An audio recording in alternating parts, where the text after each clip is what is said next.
अक्सर अपने चाहे अखबार हों, चाहे उनके ऑफिशियल डॉक्यूमेंट्स हों, उनमें कुछ इस प्रकार का मैप जारी किया जाता रहा है। जब ये मैप आया था, उस दौरान भी मैंने आपसे कहा था कि हो सकता है अमेरिका में जिसने ये पोस्ट डाला हो, उसको ना पता हो कि इनके यहाँ पर क्या बवाल चल रहा है।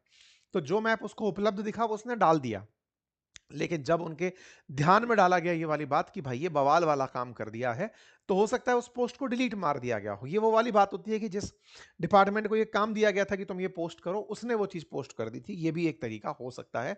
अमेरिका का ऑफिशियल स्टैंड पोस्ट के अंदर कुछ इस प्रकार का रहता है, जैसे 2011 का मैं एक आपको सुर्खी दिखा रहा हूँ, उसे आप देखें। पुरानी अगर इंडिया अमेरिका की खबरें देखें, तो उनमें आप यही पाएँगे कि वो पाकिस्तान ऑक्यूपाइड कश्मीर को बाकायदा डॉटेड लाइन से दिखाता आया है। अंतर्राष्ट्रीय मीडिया भी बकायदा जब भी इंटरनेशनल मैप जारी करती है, उसमें पाकिस्तान ऑक्यूपाइड कश्मीर को पाकिस्तान के साथ और अक्साई चीन वाले हिस्से को चाइना के साथ दिखा करके तब ही जाकर मैप जारी करती है। इवन बीबीसी के द्वारा भी जो मैप जारी किए जाते हैं, उसमें तो एक कदम और आगे का किया जाता है और वो ये कि यहां पर कश्मीर से पाकिस्तान ऑक्यूपाइड कश्मीर को अलग और कश्मीर को इंडिया कंट्रोल्ड कश्मीर करके अलग दिखाया जाता है। यानी शेष भारत से कश्मीर को रिप्रेजेंट ही अलग तरह से किया जाता है।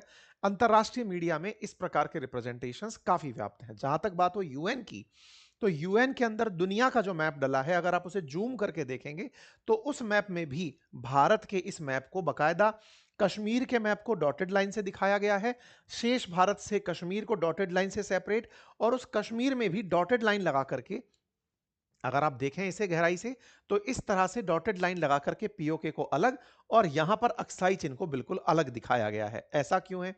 क्योंकि यूएन की मान्यता के अनुसार अभी यहां पर इस क्षेत्र में 1900 अप्रैल 1948 में यूएनएससी का जो रेजोल्यूशन है कि जम्मू कश्मीर में इस क्षेत्र में अभी प्लेबिसाइट होना बाकी है, जनमत संग्रह होना बाकी है।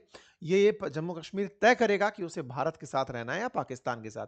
ये यूएनएससी का रेजोल्यूशन है। जब भारत पाकिस्तान के बीच में कश्मीर को लेकर युद्ध हुआ 47 में, उसके बाद में जब युद्ध रुका और भारत पाकिस्तान के बीच में सीज फायर हुआ, तो सीज फायर के अंदर ये लाइन कही गई थी। मैं आप उस डॉक्यूमेंट तक भी लेकर चलूंगा। तो यूएन के ऑफिशियल स्टैंड में इसे कुछ इस प्रकार से दिखाया गया है। ठीक है साहब। तो अब यूएन का जब ऑफिशियल स्टैंड इस प्रकार से इसे दिखा रहा है, तो निश्चित ही एक बड़ा विषय बनता है, और वो बड़ा विषय ये कि भाई अल्टीमेटली भारत के नक्शे को जब आप ये दिखा रहे हो, तो असल में भारत का स्टैंड दुनिया मान रही है या दुनिया का स्टैंड भारत मान रहा है? तो अमेरिका ने जब ये पोस्ट डाला, तो उसके बाद से हमें लगा कि हमारा स्टैंड अप दुनिया मानना शुरू कर गई है। इस वजह से भारत में उसे अलग तरह से सेलिब्रेट किया गया था भले ही एक मैप दिखाने का मामला, लेकिन इस विषय पर भारत बहुत ज्यादा सेंसिटाइज होता है कि भाई तुम ये कैसे कर सकते हो। जहां तक बात हो